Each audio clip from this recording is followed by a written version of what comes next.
레위기 24장 1절부터 9절까지는 제사장이 성소 안에 있는 등잔불과 진설병을 어떻게 관리를 해야 하는지 제사장의 업무와 관련된 규정에 대해서 기록을 하고 있습니다.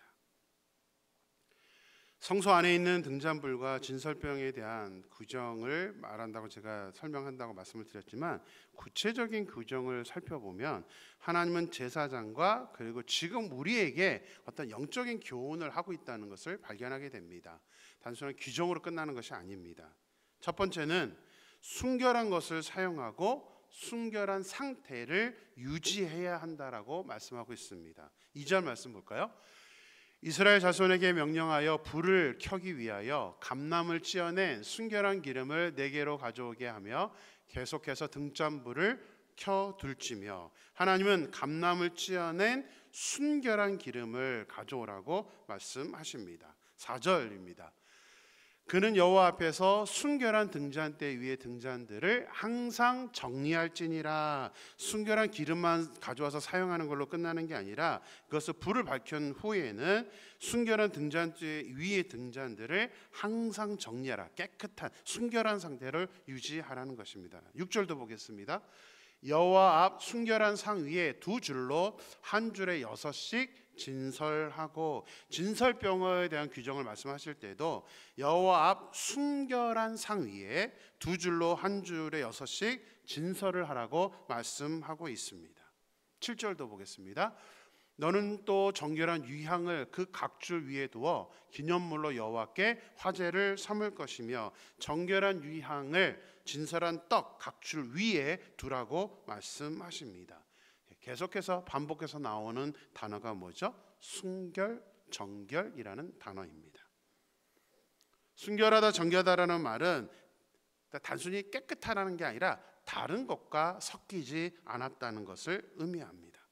기름을 짤 때 감람의 씨앗이나 잎이 들어가지 않게 하고 오직 감람 열매만으로 기름을 짜야 순결한 기름이 됩니다. 등잔대와 상은 출애굽기에 어떻게 만들었는지 구체적으로 이제 설명하는 부분이 있습니다. 모두 합금이라든가 나무가 아니라 어떤 걸로 만들어야 되죠? 금입니다. 그런데 그냥 금이 아니라 순금으로만 만들어야 됩니다. 순금을 사용했기 때문에 순결해지는 것입니다. 정결한 유향도 어떤 불순물도 들어가지 않아야 하며 하나님께서 정해 주신 방법대로 만들었을 때에만 이제 정결한 유향이 되는 것입니다. 지금 우리 계속 이 레위기를 보면서 하나님께서 이 정결 규정에 대한 기록에서 가장 많이 반복해 왔던 것이 무엇입니까? 바로 거룩, 구별이라는 것이죠. 거룩하다, 구별하다. 성소의 기구들만 순결하고 정결해야 하는 것이 아닙니다. 그동안 설교 드렸던 것처럼 하나님께 드리는 제물도 거룩하게 구별되어야 하고, 제사장들도 그리고 이스라엘 백성들도 죄를 짐승에게 전가하고 거룩하게 구별된 모습으로 하나님 앞에 나아가야 한다고 설명을 했습니다. 또한 가나안에 들어간 후에는 우리가 어떻게 생활을 해야 하나님의 백성다운 정결한 구별된 사람인지에 대해서도 말씀을 드렸습니다. 이제는 또 제사장이 어떤 행동을 해야 순결하고 정결한 그런 제사장으로서 사역을 할 수 있는지에 대해서 그동안 말씀을 살펴봤습니다. 신약 시대인 우리들이 제사장이기 때문에 이 말씀은 지금 우리에게도 동일하게 주시는 말씀입니다. 하나님이 우리에게 원하는 것은 어떻게 우리가 구별된 사람으로 살 것인가, 이것을 우리가 관심을 가지고 그것만이 아니라 또 관리를 해 나가야 된다는 사실입니다. 오늘 본문을 통해서 두 번째로 강조하신 건 뭐냐면 성령의 충만함으로 지속적으로 헌신을 해야 한다는 것입니다. 우리 2절 말씀을 다시 한번 보겠습니다. 2절 말씀을 다시 한번 보겠습니다. 이스라엘 자손에게 명령하여 불을 켜기 위하여 감람을 찧어낸 순결한 기름을 4개로 가져오게 하여 계속해서 등잔불을 켜둘지며, 하나님은 불을 켜기 위해 감람을 찧어낸 순결한 기름을 가져오게 해서 계속해서 등잔불을 켜두라고 말씀하십니다. 불은, 빛은 예수님을 상징합니다. 빛으로 오신 예수님, 그 예수님을 이제 세상의 빛이라고 했고, 이 예수님은 또 우리에게 세상에서의 빛이라고 말씀을 하셨습니다. 그래서 우리가 하나님의 빛으로서 이 세상에서 등잔불과 같은 그런 존재가 되어야 한다는 것이 이 구약의 말씀 또 예수님의 말씀의 핵심적인 부분입니다. 우리가 빛을 발해야 되는 것은 우리가 가진 기본적인 사명입니다. 그래서 그를 위해서 우리가 순결한 기름이 필요한 것이죠. 순결한 기름, 이건 또 그냥 지금의 우리의 기름은 상징적인 의미입니다. 이것을 또 우리가 이해를 해야 됩니다. 마태복음 25장을 보면 예수님께서 열처녀의 비유를 말씀하셨습니다.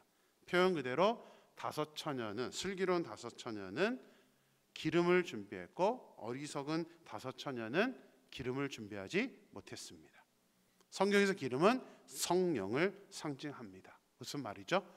슬기로운 다섯 처녀는 항상 성령 충만한 상태로 준비가 되어 있었다는 사실이죠. 그 유지, 성령의 충만한 상태를 유지하는 것이 중요한 것입니다. 좀 전에 읽은 2절에서 어떻게 불을 켜둬야 된다고 말씀하셨습니까? 잠시 불을 밝히는 것이 아니라 계속해서 켜두어야 한다라고 말씀하고 있습니다. 우리가 세상에서 빛으로 사는 것은 잠깐 내가 신앙이 좋을 때만 그렇게 해야 된다는 의미가 아닙니다. 항상 우리는 우리가 세상 안에서는 빛으로 살아야 된다는 말씀이시죠. 그래서 그 사명을 감당하기 위해서는 기름이 필요한 겁니다. 순결한 기름, 성령의 충만함이 필요하다는 사실이죠. 자, 등잔불을 계속해서 켜두는 것, 또 그것만으로 끝나는 것은 아닙니다. 3절과 4절을 보면 반복해서 나오는 표현이 있습니다. 등잔을 항상 깨끗하게 정리하라라는 것입니다. 한글 성경은 정리라고 번역을 했는데, 그래서 정리한다 그러면 항상 청소해야 된다는구나, 청소하라는 의미구나, 이렇게 받아들이기가 쉬운데 히브리어 단어는 좀 다릅니다. 히브리어 단어는 보살피다라는 단어입니다. 그래서 영어 성경은 클린이라고 번역하지 않고 텐드라고 번역했습니다. 텐드, 보살피다라는 단어입니다. 그러니까 성령의 충만으로 지속적으로 헌신을 해야 되는데, 이 헌신으로 끝나는 게 아니라 이렇게 지속적으로 헌신하게 성령의 충만함을 갖기 위해서는 우리는 뭐 해야 된다는 거예요? 우리 자신을 보살펴야 되는 거예요. 이 보살피다는 말은 다른 말로 하면 관리를 해야 된다는 거죠. 내 스스로를 관리하지 않으면 우리는 항상 헌신할 수 없고 항상 성령 충만한 상태로 살아갈 수가 없다는 사실이죠. 이것이 영적 리더인 대제사장의 제사장들에게 주시는 사명이었고, 지금은 우리에게 주시는 사명입니다. 우리 모두가 제사장이기 때문에 우리에게 하나님이 주시는 사명이라, 우리가 이 세상을 살아가면서 가장 중점적으로 두어야 될 우리의 모습은 성령의 충만함, 지금 성령 시대이기 때문에 성령의 충만함, 어떻게 이 성령 충만을 계속해서 가져갈 것인지, 이를 통해서 우리가 연속적으로 지속적으로 하나님께 헌신해야 되는 것, 그것이 지금 우리 신약 시대를 사는 우리들이 신경 써야 되는 그런 부분이라는 사실이죠. 그래서 정말 우리의 삶의 기본적인 목적을 우리가 바로 이해해서 목회자만이 아니라 우리 모든 성도님들이, 그치, 내가 어떻게 해야 성령에 충만할 것인가, 그리고 내가 관리해야 된다는 사실, 내가 이 영적인 관리를 해야 된다는 사실을 인식해서 우리가 성령 충만함으로 잘 영적인 관리를 함으로 말미암아 저 여러분 모두가 온전히 지속적으로 하나님께 헌신된 자로 살아갈 수 있게 되기를 주님의 이름으로 간절히 축원합니다. 자, 오늘 보면 5절부터 9절까지는 이제 성소에 있는 진설병에 관한 규정입니다.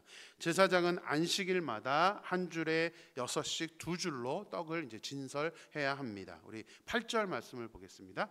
8절 말씀입니다. 안식일마다 이 떡을 여호와 앞에 항상 진설할지니 이는 이스라엘 자손을 위한 것이요 영원한 언약이니라. 하나님은 여호와 앞에 진설한 떡이 이스라엘 자손을 위한 것이라고 말씀하고 있습니다. 게다가 여호와 앞에, 다시 말해 하나님을 위해서 진설한 떡이라는 것이죠. 거기다 또 진설한 떡을 처리하는 방법이 있습니다. 9절을 보면 제사장에게 돌려 거룩한 곳에서 먹게 하셨습니다. 자, 하나님을 위한 떡이라고 말씀을 하셨는데 제사장에게 돌리는 겁니다. 그래서 이것이 또 이스라엘 자손을 위한 것이라고 하네요. 자, 잘 들으셔야 됩니다. 하나님을 위해서, 이스라엘 백성들을 위해서 떡을 진설하는데 이 떡은 제사장에게 돌립니다. 근데 제사장에 돌린 것이 결국에는 하나님을 위해서, 백성들을 위해서 그렇게 하는 것과 같다라는 의미입니다. 왜 이런 말씀을 하신 걸까요? 요한복음 6장 51절을 보겠습니다. 나는 하늘에서 내려온 살아있는 떡이니 사람이 이 떡을 먹으면 영생하리라. 내가 줄 떡은 곧 세상의 생명을 위한 내 살이니라 하시니라. 예수님은 스스로를 가르쳐서 살아있는 떡이라고 말씀하셨습니다. 성막의 모든 기구, 성전의 모든 기구와 제사 제도는 신약 시대 예수님을 상징하고 있기 때문에 진설병 역시 예수님을 상징합니다. 근데 한 줄에 6씩 12개의 떡을 진설하라고 말씀하셨습니다. 12개는 이스라엘의 12지파 전체를 상징하는 단어입니다. 왜냐하면 12는 완전수이기 때문입니다. 12개의 떡이 하나님 앞에 드려지는 것은 이스라엘 모든 백성들이 예수님께 온전히 헌신되었다는 것을 상징합니다.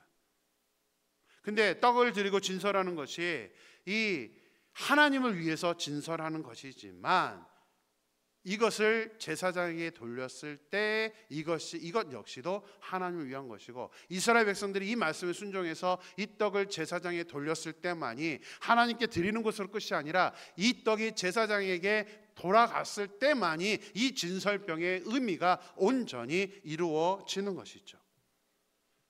하나님을 섬기는 것은 하나님만 섬기는 것이라고 이해해서는 안 됩니다.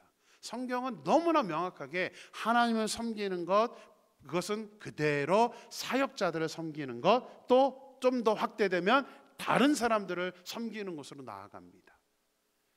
다른 사람들에 대해서 섬기지 않으면서 하나님 섬긴다라고 나 믿음이 있어, 이거는 성경적으로는 올바른 모습이 아닙니다. 하나님은 그렇게 말씀하지 않습니다. 제사를 드릴 때마다 섬김의 모습을 이스라엘 백성들이 훈련을 하고 그 마음을 가져야만 이것이 하나님이 복으로 이스라엘 백성들에게 채워주시는 거기 때문에 이스라엘 백성들을 진설병 자체가 이스라엘 백성들의 복을 위해서 하나님이 그렇게 나열해 놓으셨다는 사실이죠.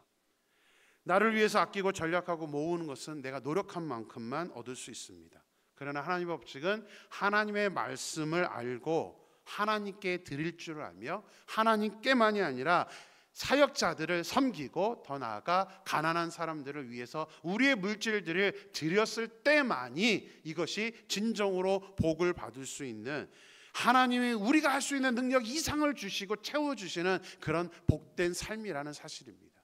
하나님을 섬기고 사역자들, 다른 사람들을 섬기는 사람들이 하나님께 복을 받게 되어 있습니다.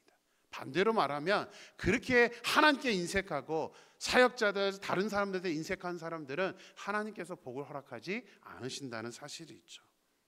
그래서 오늘 이 말씀을 우리가 좀 중요하게 생각할 수 있었으면 좋겠습니다. 물론 제 입으로 이렇게 말씀을 설교를 하는 게 어렵습니다. 사역자들 섬겨라, 부정적으로 여러분들이 들릴 수도 있다는 것을 너무나 잘 압니다. 그런데 이거는 성경의 원칙이기 때문에 이 말씀을 안 드릴 수가 없습니다. 어떤 사람들은 또 너무 부정적으로 이런 부분들을 얘기하면 너무 또 자신들을 위해서 말한다라고 이렇게 생각할 수도 있습니다. 그리고 또 다른 사람들 섬기는 게 뭐가 그렇게 중요해요? 라고 말할 수도 있습니다. 그러나 성경은 너무나 명확하게 말하고 있습니다. 하나님과 사역자들, 다른 사람들을 섬기는 게 복입니다. 기독교의 황금률이라고 아시죠? 황금과 같이 중요한 계명이 있습니다. 마태복음 7장 12절 같이 보겠습니다. 그러므로 무엇이든지 남에게 대접을 받고자 하는 대로 너희도 남을 대접하라. 이것이 율법이요 선지자니라. 우리가 다른 사람들을 대접하는 것, 그 근원은 뭐예요? 내가 대접받는 거죠. 내가 대접을 받을 수 있는 길이기 때문에 다른 사람을 대접하라는 것이죠. 디모데전서 3장 2절을 보겠습니다. 디모데전서 3장 2절입니다. 그러므로 감독은 책망할 것이 없으며 한 아내의 남편이 되며 절제하며 신중하며 단정하며 나그네를 대접하며 가르치기를 잘하며. 디모데전서에서 말하는 감독, 교회 리더들의 조건에도 무엇이 있습니까? 나그네를 대접하는 것. 하나님을 믿는 사람들, 그리고 특별히 리더가 되는 사람들은 이게 기본입니다. 믿음의 기본입니다. 절대 하나님을 믿는 사람들이 인색해서 다른 사람들에게 손을 벌리지 않는 것은, 그것은 신앙의 모습이 아니라는 사실입니다. 다 찾아볼 수 없지만 신약 성경 곳곳에 이런 대접에 대한 부분들이 너무나 많이 말씀을 하고 있습니다. 섬기고 다른 사람들에게 손을 벌리는 것, 하나님께 손을 벌리는 것은 내 재산이 낭비되는 것이 아닙니다. 아까운 돈이 나가는 것이 아닙니다. 정말 기독교인들은 짠돌이 짠순이가 되어서는 안 됩니다. 그것은 하나님의 말씀을 모르는 사람들이나 하는 행동입니다. 간절히 소망합니다. 우리들이 하나님을 섬길 줄 알고 사역자들을 섬길 줄 알고 다른 사람들을 섬길 줄 아는 그런 사람이 되어서 저는 이것으로 끝이 아니라 하나님의 약속 그대로 이렇게 행동하는 여러분 모두가 하나님이 채워주시는 놀라운 축복을 받아서 그렇게 내가 하나님 말씀대로 살았더니 하나님께서 진짜 나에게 복을 주셨다라고 간증할 수 있는 저와 여러분의 삶이 되기를 주님의 이름으로 간절히 축원합니다. 기도하겠습니다. 하나님 감사합니다. 오늘 성소 안에 있는 그런 기름, 진설병에 대한 규정들을 살피면서 또 하나님 말씀에 도전을 받습니다. 하나님, 영적인 상태를 하나님은 잘 이렇게 점검을 해서 우리가 순결한 모습으로 구별된 모습으로 살아가야 됨의 중요성을 말씀하셨습니다. 그것이 결국은 기름을 준비하는 성령의 충만한 모습이고 그렇게 성령의 충만함으로 우리가 살아가면서 또 관리의 모습까지도 우리가 말씀 가운데 실천에 옮긴다면 그것이 결국은 항상 하나님께 헌신하며 하나님께 온전히 쓰임받는 길이라는 것을 오늘 말씀을 통해서 깨닫습니다. 하나님, 성령의 시대에 살고 있기 때문에 우리가 정말 어떻게 하는 것이 성령의 충만함을 유지할 수 있는 것인지 또 그것을 관리하기 위해 우리가 최선을 다할 수 있도록 인도하여 주시옵소서. 하나님, 진설병의 모습을 통해서 하나님 또 교훈하십니다. 그냥 그 떡을 진설하는 것에 불과함에도 불구하고 하나님 이것이 하나님을 위한 것이고 결국에는 이스라엘 백성들을 위한 것이라고 말씀하고 있습니다. 하나님이 이렇게 말씀하시는 것은 특별히 이 진설병이 결국에는 제사장들에게 돌리는 것이기 때문입니다. 하나님은 하나님을 섬긴다는 것을 그냥 와서 예배드리고 하나님만 신경 쓴다는 것이 아니라 결국 하나님을 섬기는 것은 사역자들을 생각하고 또 가난한 사람들, 다른 사람들을 생각해서 그들에게 도움을 줄 수 있는 것, 그것이 하나님을 섬기는 모습이고 그것이 결국은 하나님께 복을 받을 수 있는 길이라는 것을 오늘 본문은 우리에게 말씀하고 있습니다. 기독교 황금률처럼 우리가 대접을 받고자 한다면 마땅히 다른 사람을 대접해야 된다라는 그 말씀이 있는 것처럼 하나님, 우리가 정말 하나님의 자녀라고 하면서 우리가 정말 손을 움켜쥐고 하나님 나만을 위해서 쓰는 것이 아니라 하나님을 위해서 또 사역자들을 위해서 또 하나님 다른 사람들, 힘든 사람들을 위해서 우리가 마음껏 손을 펴서 도와줄 수 있는, 실질적으로 우리가 도와줄 수 있는, 그것이 그래서 손실이 아니라 오히려 하나님께서 채워주신 은혜임을 우리가 살아가면서 체험하면서 살아갈 수 있는 우리 모두가 될 수 있도록 인도하여 주시옵소서. 하나님께서 함께 하실 줄 믿고 예수님의 이름으로 기도드렸습니다. 아멘.